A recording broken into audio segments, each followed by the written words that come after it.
sound of soft rain pattering on broad banana leaves, distant crickets chirping, the slow rhythmic creak of a wooden rocking chair. Look at the old man sitting in the shadows of his porch. It is 1998. The air is thick and humid, reminding him of a place he tries to forget. He wipes a smudge from the glass of his old binoculars, his hands steady, his breathing slow. It looks like a peaceful retirement. But if you look closely at his eyes, you'll see he isn't looking at his garden. He is scanning the canopy. Sudden, ear-piercing crack of a Japanese Arisaka rifle, followed immediately by a frantic scream, sniper in the trees, and the violent shredding sound of bullets tearing through thick foliage. The peace is obliterated. We are in the suffocating green hell of New Guinea, 1943.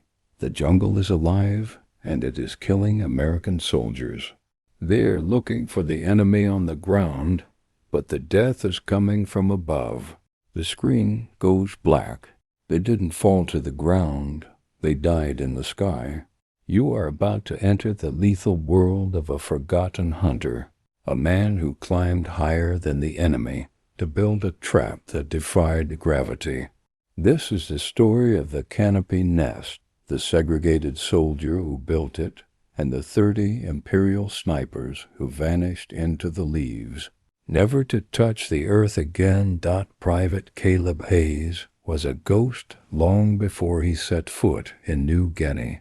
In the eyes of the United States Army, he barely existed as a combatant. He was a statistic, a number on a logistics sheet for the 93rd Infantry Division, a segregated unit known as the Blue Helmets. To the white officers who commanded the sector, Caleb and the men of his platoon were not riflemen. They were mules. They were there to unload ships, dig latrines, stack crates of spam and ammunition, and keep the supply lines moving for the real soldiers who were doing the fighting. It was the bitter irony of 1943. Caleb was fighting a war against tyranny abroad while living under the tyranny of Jim Crow within his own ranks. He carried a rifle, but he was rarely given bullets. He wore the uniform, but he was treated like a servant. While the white squads moved up to the front to get slaughtered by the invisible enemy in the trees, Caleb was ordered to stay in the rear, guarding a mud-smeared pile of rations, watching the bodies of boys younger than him being carried back on stretchers.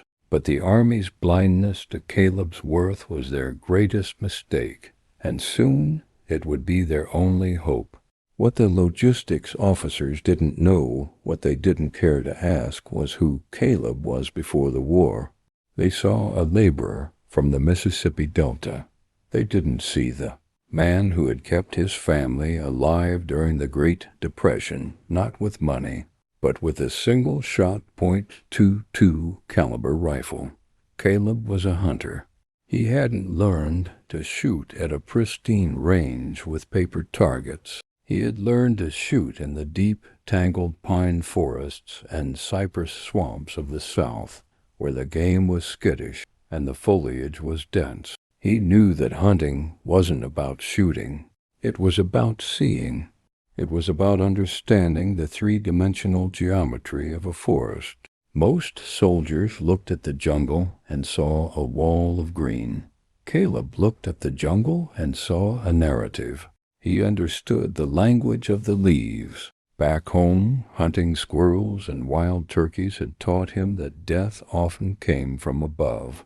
He knew how to scan a tree line, not by looking at the branches, but by looking through them. He knew how to spot the unnatural straight line of a rifle barrel against the chaotic curves of nature. He knew that a heavy object like a man changes the sway of a limb in the wind. While the white troops walked with their heads down, watching for tripwires, Caleb walked with his head tilted back, reading the canopy like a map. He saw the negative space, the places where the birds weren't. The epiphany came on the third day of the stalemate. The platoon was pinned down, near a rotting log bridge, taking fire from an unknown location. The lieutenant was screaming into the radio, calling for mortar support that would never arrive because they couldn't identify the target. Men were firing wildly into the bush, wasting ammunition, their panic feeding the chaos. Caleb was crouching behind a crate of supplies he had been ordered to carry. He wasn't firing. He was watching. He tuned out the crack of the rifles and the screaming of the wounded. He focused on the canopy about 100 yards ahead. He saw a flock of eclectus parrots erupt from a cluster of ironwood trees. They didn't fly straight.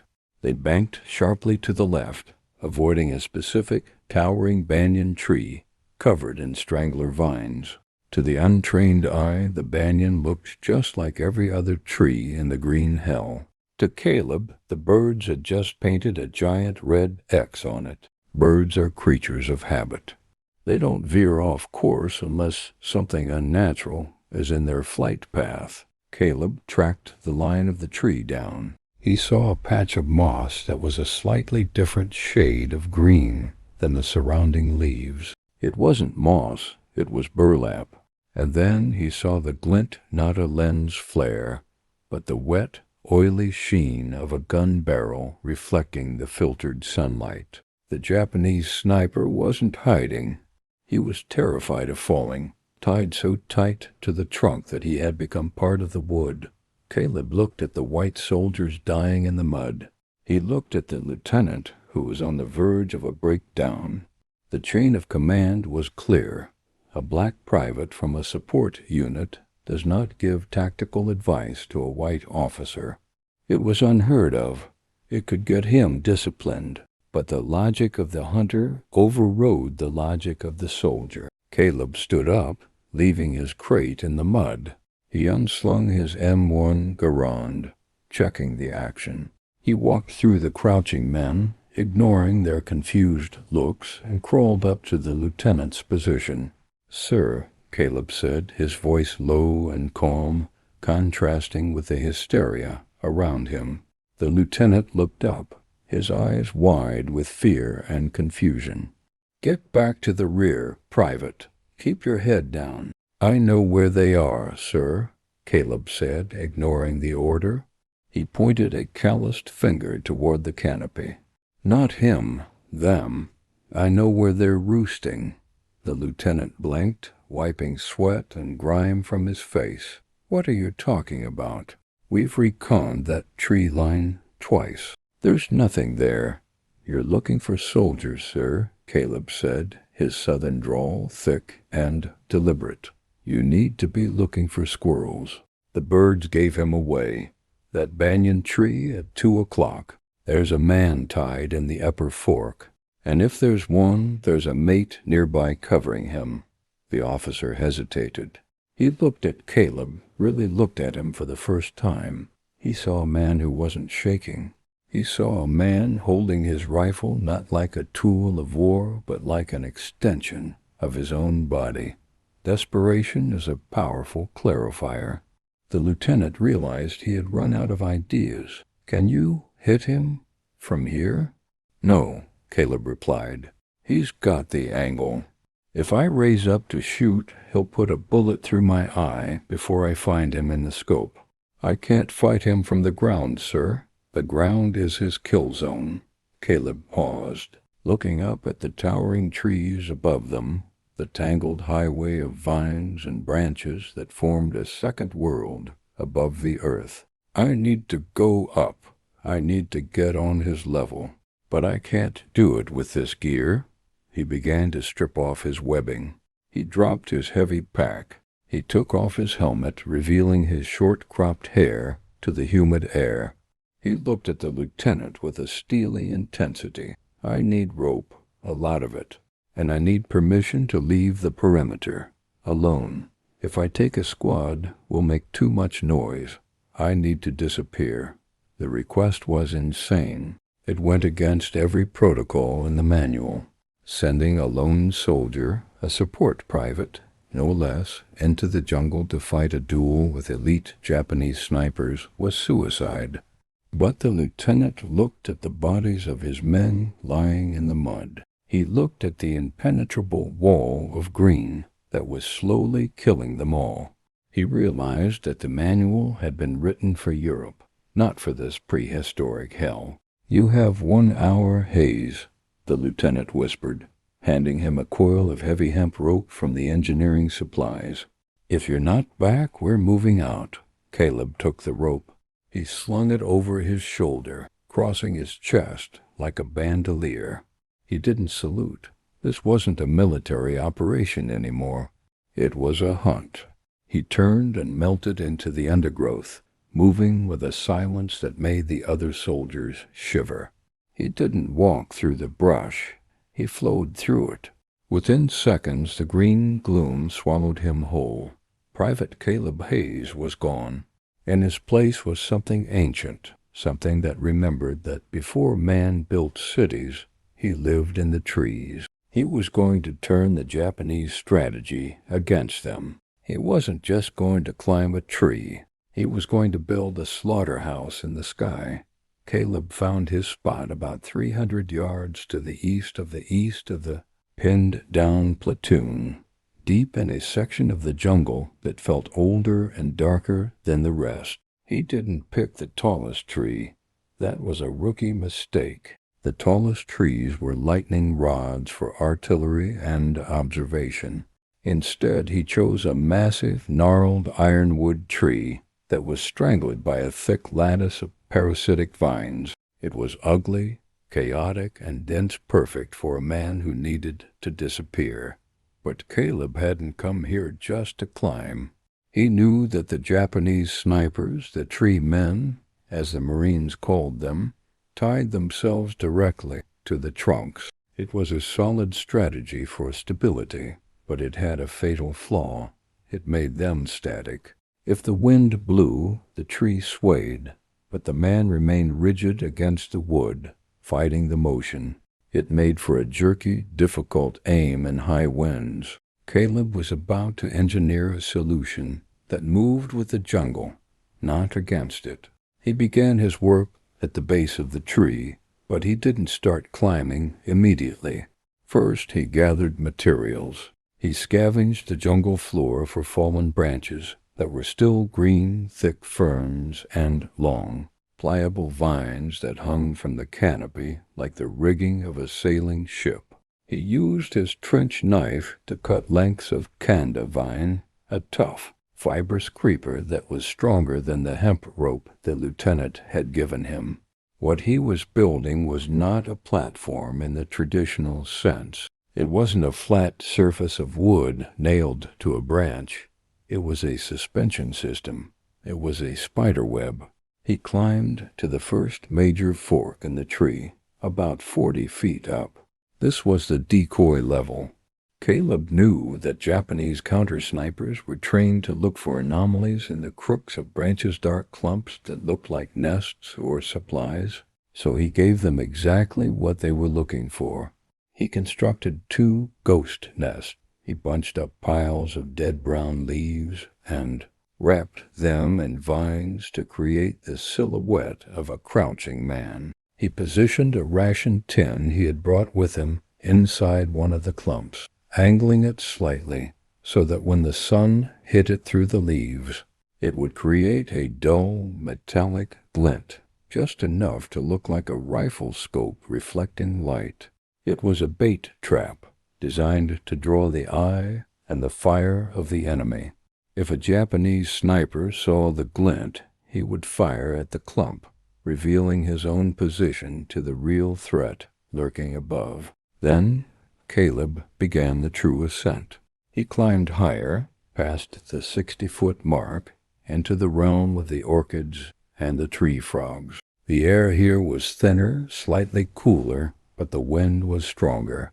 The tree swayed gently, a rhythmic, oceanic motion. This was where the engineering genius of the Canopy nest came into play. Caleb selected 3 thick branches that formed a rough triangle. He didn't lash a floor to them. Instead, he wove a hammock-like structure using the hemp rope and the kanda vines. He created a suspended net that hung between the branches rather than resting on them. The brilliance of the net was in its physics. When the tree swayed in the wind, the branches moved. If Caleb had been standing on a rigid platform, he would have been thrown off balance. But inside the suspended net, he floated. The net absorbed the shock and the vibration. It allowed him to sway in perfect synchronization with the tree. He wasn't fighting the wind. He was riding it. It was the same principle as a gyroscope. He tested the weight. The net held him snugly, molding to his body, distributing his weight so he didn't have to use his muscles to stay upright. This was crucial for the long wait. A sniper's worst enemy isn't the enemy. It's muscle fatigue, the shakes. By reclining in the net, Caleb could remain essentially motionless for hours without cramping. But structure was only half the battle. He needed invisibility. Caleb didn't just want to hide behind leaves. He needed to become the foliage. He pulled up the bundles of living ferns and bromeliads he had gathered. He didn't just pile them around him.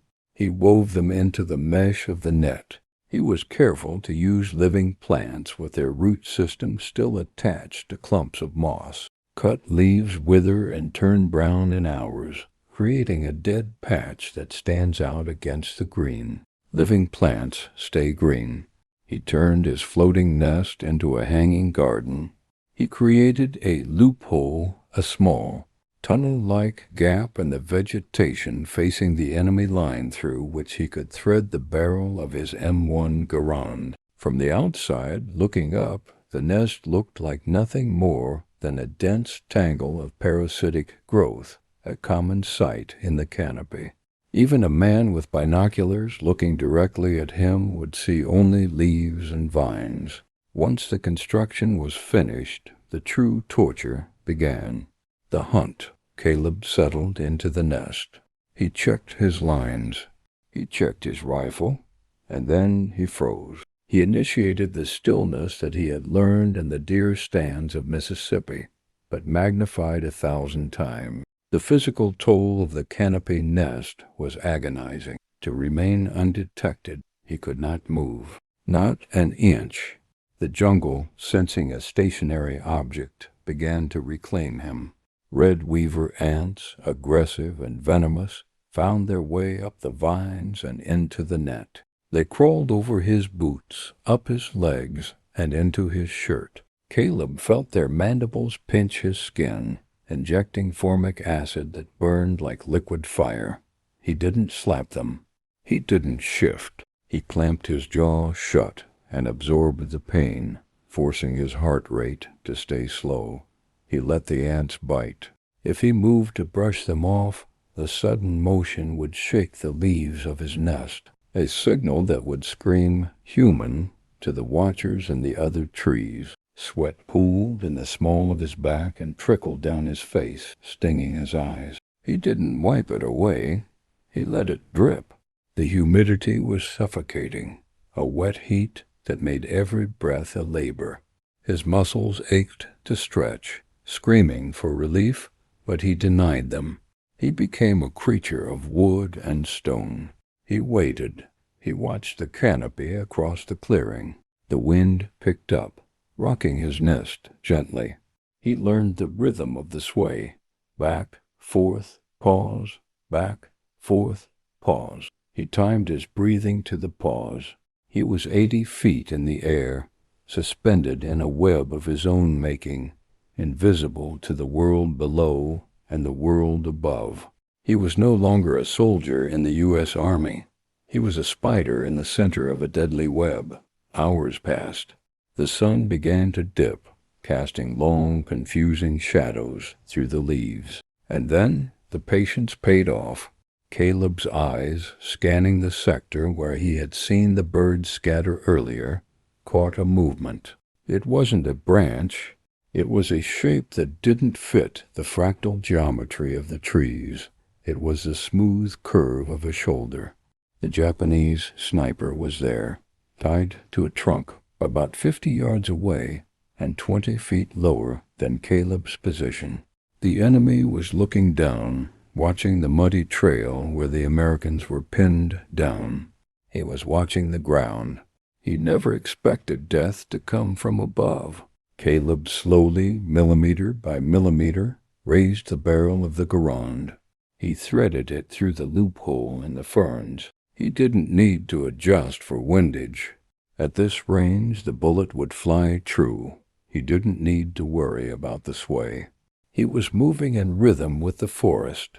He looked through the aperture sight. The Japanese soldier's helmet filled the ring. The enemy was completely exposed to the angle from above. Caleb didn't feel triumph. He felt a cold, professional detachment. He was an engineer validating his machine. The Canopy nest was operational. He exhaled, waiting for the pause in the wind, and tightened his finger on the trigger.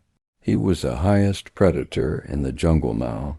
The trap was set, the bait was ignored, and the executioner was ready.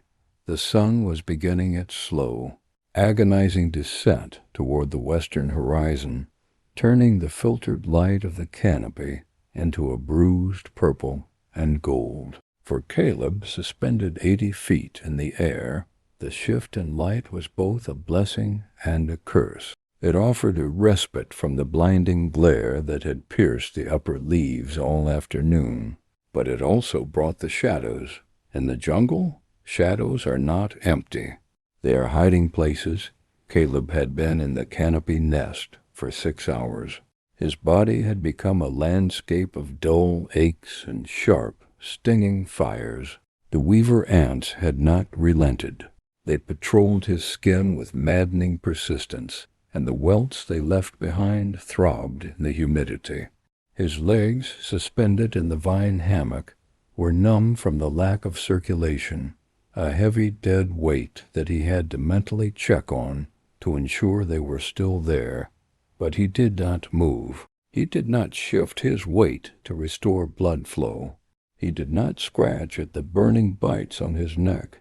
To move was to die. He was locked in a staring contest with a forest that had blinked first. The shape he had spotted earlier, the unnatural curve of a shoulder against the rough bark of a teak tree, had not moved. The Japanese sniper was disciplined. He was a master of his craft, tied securely to his perch 50 yards away. Caleb watched him through the tangled tunnel of ferns he had constructed. The enemy was comfortable. He was so confident in his camouflage, so assured of his dominance over the terrified Americans on the ground, that he had made a fatal error. He had stopped scanning the sky. He was looking down, watching the muddy trail where the pinned-down platoon lay in the muck. He was waiting for a helmet to pop up, for a medic to rush out. He was hunting rats, unaware that a hawk was hovering above his head. Caleb's world narrowed down to the circle of his aperture sight. The M1 Garand was heavy, its walnut stock slick with the humidity, but in the hammock it felt weightless, supported by the tension of the vine. Caleb adjusted his aim. This wasn't a standard range shot. The geometry was all wrong. He was shooting downward at a steep angle.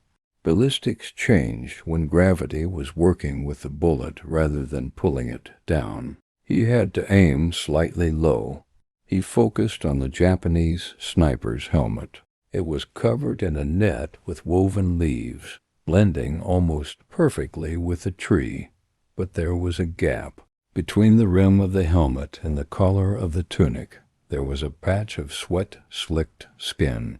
The neck, the wind gusted, and the jungle groaned. Caleb's nest swayed to the left. The target tree swayed to the right. The sight picture drifted apart.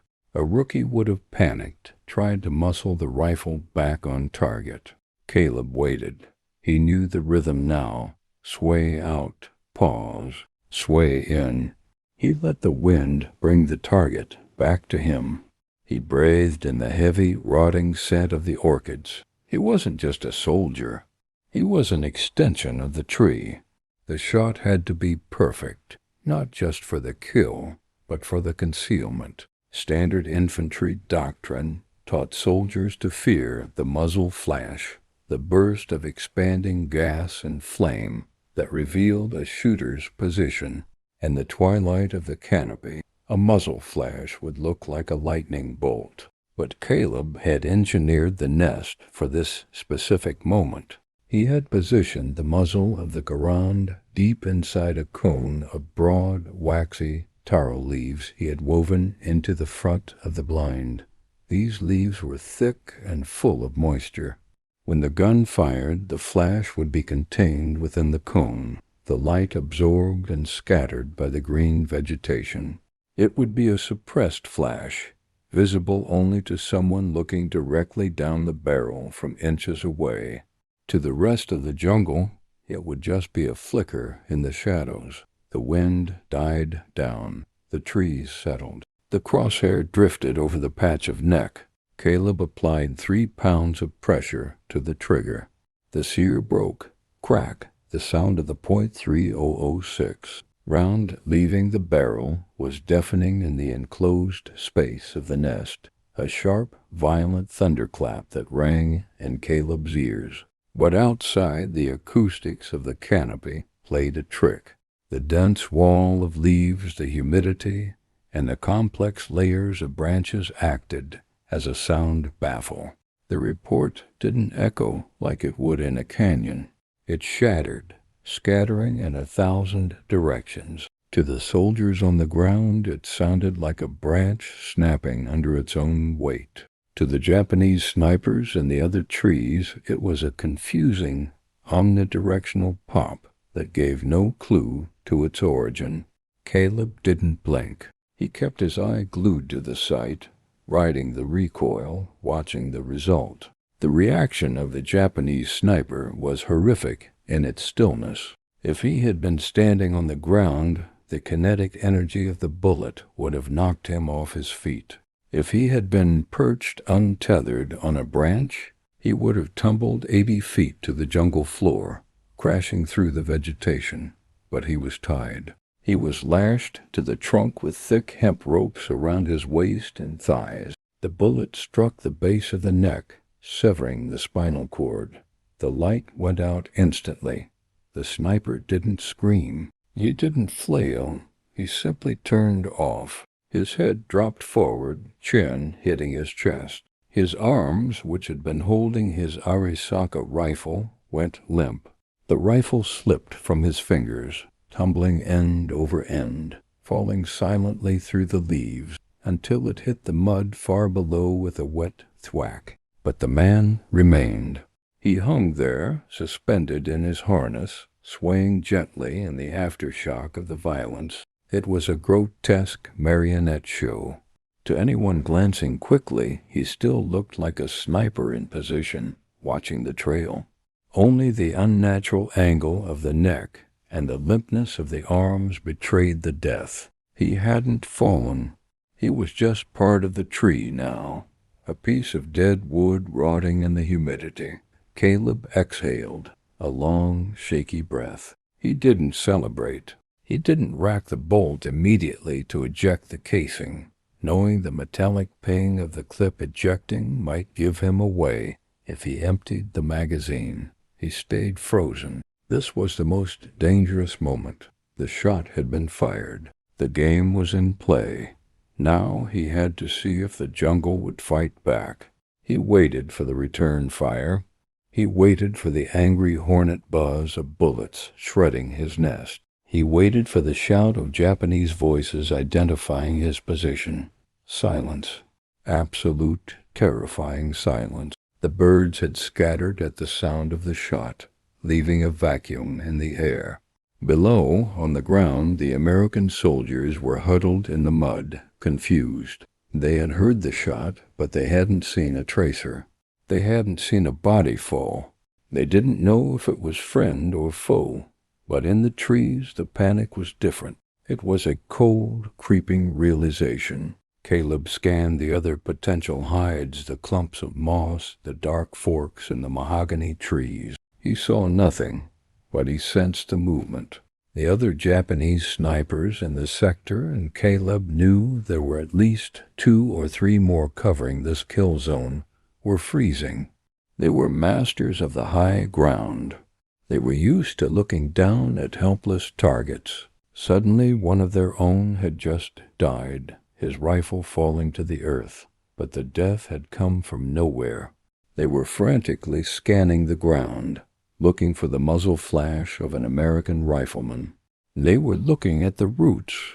They were looking at the bush. They weren't looking up. They couldn't conceive that the threat was above them. In their doctrine, they owned the Canopy. The idea that an American, let alone a solitary soldier from a support unit, had climbed higher than them and built a floating fortress was impossible. It didn't fit their understanding of the battlefield. Caleb watched the dead man sway. A thin trickle of blood began to run down the trunk of the teak tree, dark and black in the fading light. The first fall hadn't been a fall at all. It had been an erasure. Caleb realized in the true power of the Canopy nest. It wasn't just camouflage. It was psychological warfare. He hadn't just killed a man. He had created a ghost story. The enemy snipers were now trapped in their own trees, tied to the trunks, terrified to move, terrified to stay, blind to the predator that was floating above their heads. The sun finally dipped below the horizon, plunging the jungle into a gray twilight. Caleb slowly reached into his pocket and pulled out a strip of dried beef. He chewed slowly, his eyes never leaving the tree line. He had broken the stalemate. The test was a success. The nest held. The flash was hidden. The enemy was blind.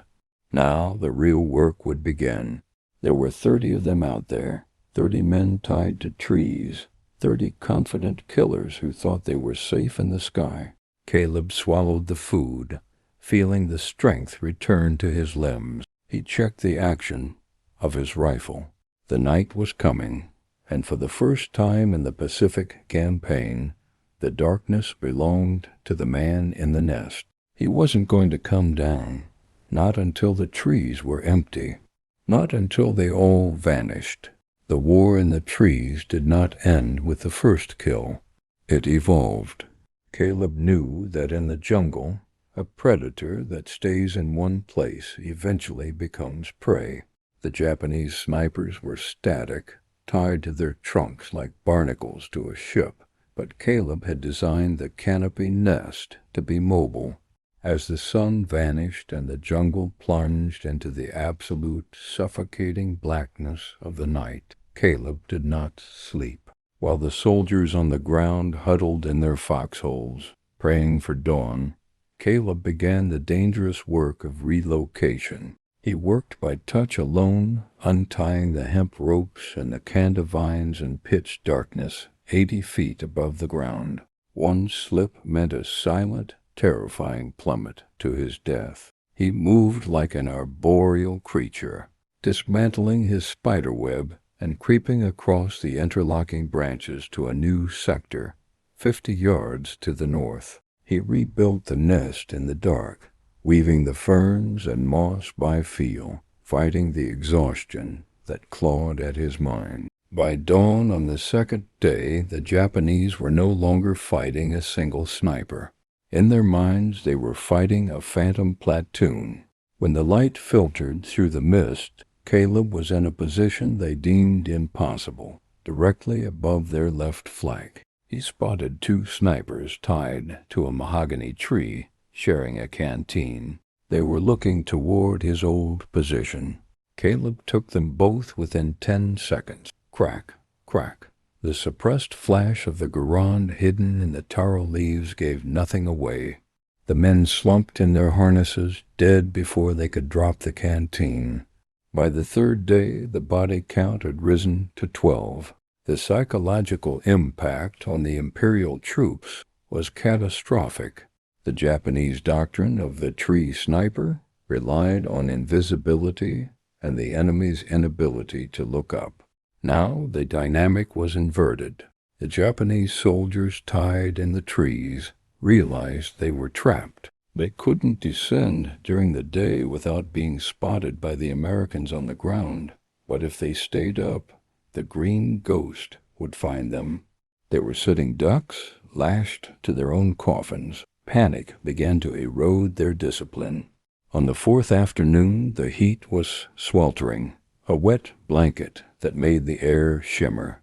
Caleb was perched in a new nest, high in a strangler fig. He watched a Japanese sniper 3 trees over lose his nerve. The man started screaming, shouting at the empty canopy, firing his Arisaka blindly into the leaves above him. He was trying to kill the ghost by volume of fire. It was a fatal mistake. The muzzle flashes from his rifle ripped through the shadows, painting a bright arrow, pointing directly to his location. Caleb didn't even have to search for him. He simply followed the panic. He aligned his sights on the source of the muzzle flash and fired. The screaming stopped. The count was now 22. The jungle sector became a graveyard in the sky. Everywhere Caleb looked, he saw the grim harvest of his work. Bodies hung limp in the trees, swaying gently in the breeze. Weapons dangling from dead fingers or fallen to the forest floor. The smell of decay began to waft up from the canopy, mixing with the scent of orchids. The disappearance was complete. To the Americans on the ground, the enemy fire had simply ceased, replaced by an eerie, heavy silence. But the war wasn't over. There was one man left. Caleb sensed him before he saw him. For 2 days, as he cleared the sector, he had noticed a pattern. The other snipers were sloppy, terrified conscripts. But there was one rifle out there that hadn't fired in panic, one position that remained silent. It was the officer, the leader of the sniper detachment, a master marksman who understood exactly what was happening. He realized that an American hunter was up there with him, moving through the canopy, and he was waiting. On the 5th day, the weather turned. The sky bruised purple, and a violent squall rolled in off the coast. The wind picked up, whipping the treetops into a frenzy. The canopy pitched and rolled like the deck of a ship in a hurricane. Most men would have climbed down. Caleb stayed. He knew the noise of the storm was his cover, and the chaos of the wind was his ally. He reclined in his vine hammock, riding the violent sways, scanning the trees through the driving rain. And then a flash of lightning illuminated the world in stark monochrome white. In that split second of electric light, Caleb saw him, the Japanese officer. He was tied to the very top of a massive ironwood tree, higher than anyone else had dared to go. He wasn't looking at the ground. He was looking straight across the canopy, looking directly at Caleb's tree. He had tracked the movement. He had calculated the trajectory of the previous kills. He knew where the ghost was hiding. The darkness returned instantly, but the image was burned into Caleb's retina. The duel was on. The wind howled, tearing leaves from the branches. Caleb's nest swung wildly 10 feet to the left, 10 feet to the right. It was a pendulum of death. He saw the muzzle flash of the officer's rifle, a bright blossom of fire in the rain. The bullet tore through the edge of Caleb's nest, shredding the ferns inches from his ear. The officer had missed by a fraction. He was trying to time the sway, but the wind was unpredictable. Caleb knew he had one chance. He couldn't fight the wind. He had to use it. He watched the officer's tree. It was swaying in a counter-rhythm to his own. When Caleb swung left, the officer swung right. The gap between them opened and closed like a crushing jaw. Caleb didn't aim at the officer. That was impossible. The target was moving too fast. Instead, Caleb aimed at empty space. He aimed at a patch of gray sky to the right of the ironwood tree. He calculated the speed of the sway. He felt the tension in the vines. He waited for the apex of the swing, the moment where the momentum shifted. He needed the officer to swing into his bullet. The wind roared. Caleb's nest reached the end of its arc and began to swing back. At the same moment, the officer's tree whipped back against the gale. Caleb held his breath, steadying his heart against the violence of the storm. He squeezed the trigger, firing into the nothingness. Crack!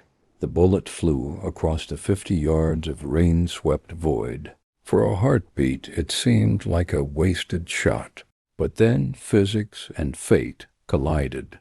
The Japanese officer, locked in his rigid harness, swung directly into the path of the round. The timing was perfect. The bullet struck him in the center of the chest, shattering the sternum. The impact was visible even through the rain. The officer's body jerked violently backward, the rifle flying from his hands and disappearing into the storm. He slumped forward into his bindings, a dead weight against the thrashing tree. Caleb lowered his rifle. The count was 30. The sector was clear. The storm raged around him, washing the sweat and the ant bites from his skin. But inside the nest there was a profound stillness. He had cleared the sky. He had turned the Japanese advantage into a trap and wiped an entire elite unit from the face of the earth without ever touching the ground. He unclipped his safety line, his hands trembling not from fear but from the adrenaline crash. It was time to come down. The ghosts were gone. The storm that had raged through the night eventually exhausted itself, leaving behind a dawn that was gray, wet, and unsettlingly quiet. The jungle dripped. It was a rhythmic, pervasive sound, water sliding off giant ferns, falling from the canopy, and splashing into the deep mud below. For the men of the pinned-down platoon, this silence was more terrifying than the noise of battle. For 5 days, the crack of a twig or the rustle of a bush had been the prelude to a bullet. Now there was nothing. The lieutenant, his uniform stiff with dried sweat and mud, crouched behind the root system of the banyan tree that had been his home for nearly a week. He checked his watch. It was 0600 hours. The timeline for holding the position had expired. They had to move or they would be encircled. He looked at the faces of his men. They were hollow-eyed, gaunt, shaking with malaria chills and the adrenaline of prolonged exposure to death. They expected to die in the next 10 minutes.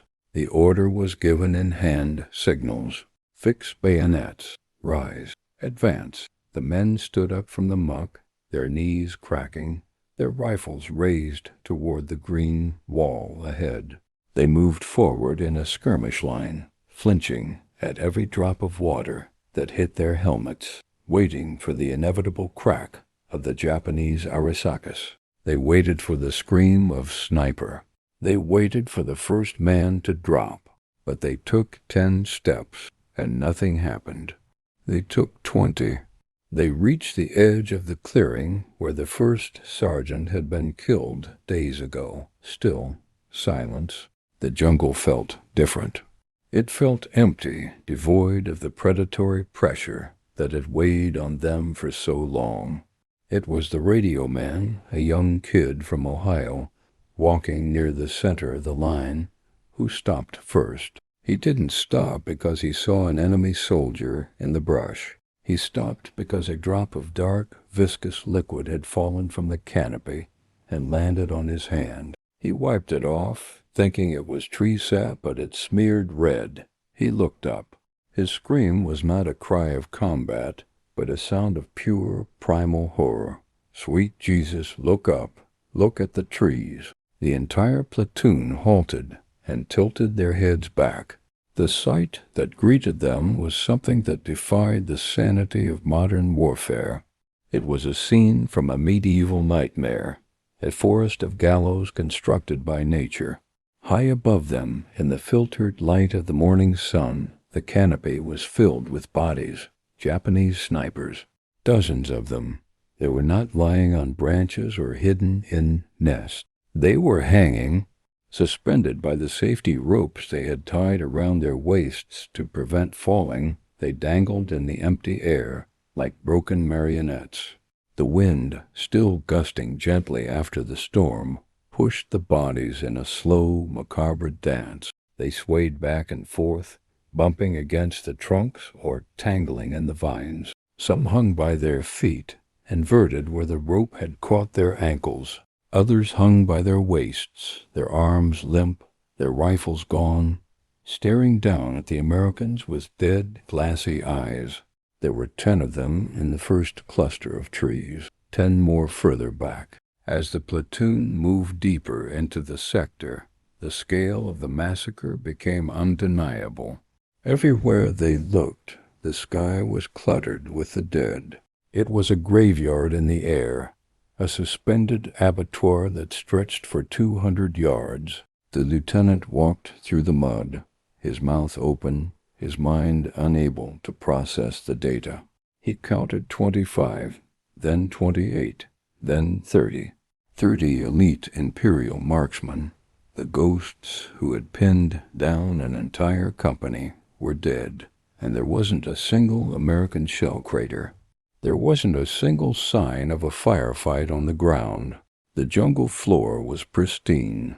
The war had happened entirely above their heads, in a dimension they couldn't reach. Then, movement. From the base of a massive ironwood tree, 50 yards ahead, a figure emerged from the undergrowth. The soldiers raised their rifles, panic flaring, but the figure didn't raise a weapon. It was Caleb, but it wasn't the Caleb they remembered, the quiet, clean uniformed laborer from the support unit.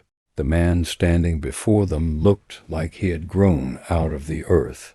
His uniform was shredded, stained black with sap and mud. His skin was a map of angry red welts from ant bites and cuts from razor grass. He was covered in moss and woven vine, a ghillie suit of living vegetation that made him look like a swamp creature. He held his M1 Garand loosely in one hand, the wood of the stock scarred and battered. He walked toward the lieutenant with a slow, heavy gait, the walk of a man whose muscles had been locked in tension for days. He didn't salute. He didn't smile. He just stopped, took a bite from a piece of hardtack he pulled from his pocket, and looked at the officer with eyes that seemed 1,000 years old. "Sector is clear, sir," Caleb said, his voice raspy from dehydration. The lieutenant looked at Caleb, then looked up at the dangling bodies, then back at Caleb. The cognitive dissonance was overwhelming. The racism of the era had taught him that men like Caleb were fit for lifting crates, not for tactical brilliance. It taught him that they lacked the discipline for complex operations. And yet here was the evidence. One man, a black private, with a hunting rifle and a coil of rope, had dismantled an elite enemy unit that had paralyzed the United States Army. You killed them all?" The lieutenant stammered, the authority drained from his voice. 30, Caleb corrected gently. "There were 30 of them. They tie themselves in. Makes it hard for them to turn around. Makes it easy to count." The lieutenant walked past Caleb to the base of the ironwood tree. He saw the remnants of the canopy nest that Caleb had cut down before descending. He saw the intricate weaving of the kanda vines, the way the living ferns had been braided into the hemp rope to create a perfect, unrecognizable camouflage. He touched the knots. They were complex, secure, brilliant in their simplicity. He looked at the false nests in the lower branches, the decoys that were riddled with Japanese bullet holes. He realized the level of strategy involved. This wasn't just shooting. It was Grandmaster chess played in 3 dimensions. Other soldiers gathered around, staring at Caleb with a mixture of fear and awe. The racial lines that defined their interactions in the mess hall had evaporated in the face of the carnage above them. They weren't looking at a support trooper. They were looking at the angel of death. A sergeant, a hard-bitten man who had been spitting slurs a week ago, offered Caleb his canteen. Caleb took it and drank, the water spilling down his chin, washing away the dirt. "How did you do it?" the radio man asked, looking up at the swaying corpse of the Japanese officer who had terrorized them. "How did they not see you?" "They saw what they expected to see," Caleb said, handing the canteen back. "They expected a soldier. I gave them a tree." The reality of the scene began to settle in. The smell of the bodies, accelerated by the jungle heat, was becoming overpowering.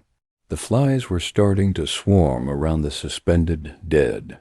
It was a grotesque monument to violence, a warning sign left by a predator to mark its territory.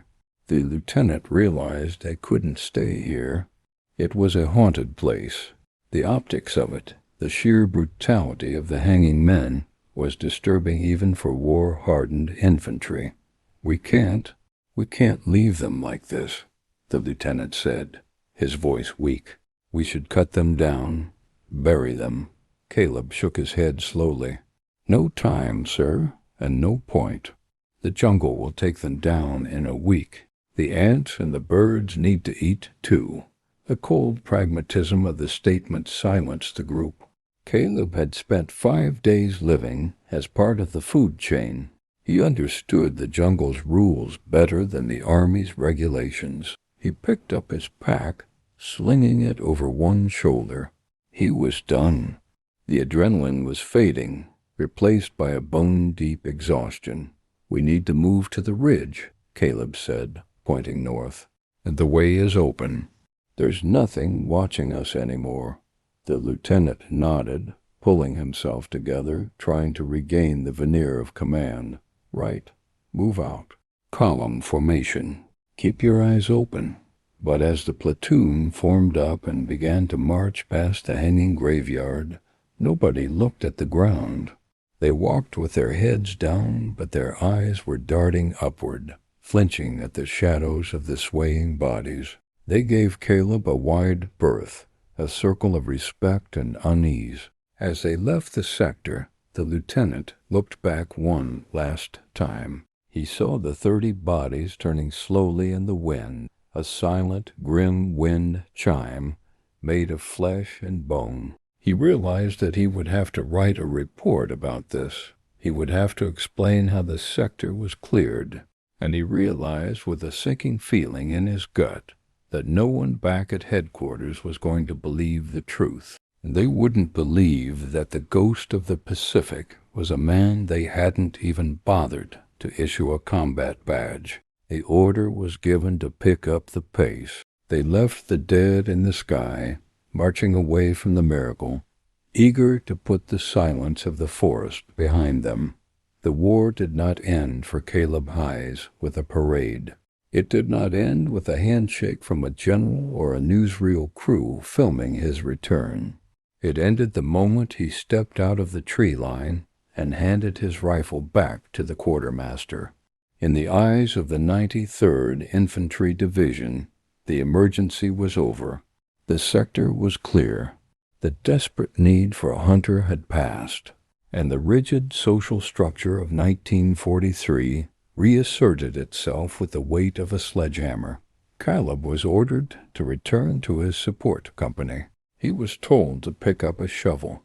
He was told to dig a latrine for the very men he had just saved from certain death. There were no medals pinned to his chest that afternoon. The lieutenant's report, which detailed the impossible feat of a single soldier eliminating 30 enemy snipers, was filed, stamped, and eventually diluted by a chain of command that couldn't reconcile the heroism with the color of the hero's skin. The credit was diffused. The official record stated that the sector was cleared by aggressive patrol action and combined small arms fire. The name Caleb Hayes was swallowed by the bureaucracy, just as the bodies of the Japanese snipers were swallowed by the jungle vine. But while the official history books remained silent, the jungle did not keep secrets. The story of the Canopy nest began to travel. It moved through the foxholes in the mess tents, passed in whispers from the segregated units to the white Marines who relieved them. It became a piece of Pacific folklore. They talked about the green ghost, a spirit that walked on the wind and killed without touching the ground. New recruits arriving on the islands would look up at the towering trees with a mixture of fear and reverence. Having heard that the forest had a guardian, Caleb became a myth while he was still alive. A legend to the men on the ground who owed him their lives, even if they never knew his face. He finished his tour hauling ammunition crates, invisible once again, a giant masquerading as a shadow. And this brings us back to the beginning, back to the porch in 1998. The rain has stopped. The old man sets his binoculars down on the small wooden table. He leans back in his rocking chair, the wood groaning under his weight. To his neighbors, he is just a quiet retiree who keeps a meticulous garden. They see an old man enjoying the twilight of his life. But look closer. Look at how he sits. His back is not resting against the chair. He is sitting forward, his core engaged, his feet flat on the floor, ready to move. Look at where his eyes go. He isn't admiring the beauty of the oak tree in his front yard. He is looking at the fork in the branches 40 feet up. He is checking the sight lines. He is calculating the windage. He is wondering if the leaves are thick enough to hide a silhouette. For Caleb, the war never really ended. The jungle is a place you leave, but it is not a place that leaves you. The peace of his garden is an illusion. In his mind, he is still suspended 80 feet in the air, swaying in the hammock, waiting for the pause in the wind. He carries the weight of 30 lives in his hand, a burden that no metal could ever balance. He accepts the silence of history because he knows the truth. He knows that titles and ribbons are for the living, but the truth belongs to the dead. He knows that when the world was falling apart, when the sky was raining fire, he didn't run, he climbed. And for 5 days, he was the god of the canopy. He closes his eyes, listening to the crickets, letting the sound transport him back one last time to the humid silence of New Guinea. He smiles, a faint, private expression that never reaches his eyes. He disappeared into the trees to save his country, and when he came down, his country made him disappear from the history books. But the trees remember. If you believe that history is defined not by the names in the headlines, but by the quiet, terrifying courage of the man in the shadows, then you are in the right place. There are thousands of stories like Caleb's stories of black soldiers, engineers and hunters who changed the course of World War II only to be erased by the ink of prejudice. We are going to find them. We are going to tell them. Subscribe to the channel and join us as we climb into the canopy to uncover the truth. Because the jungle was green, the blood was red. But the hero is always the one you never heard of.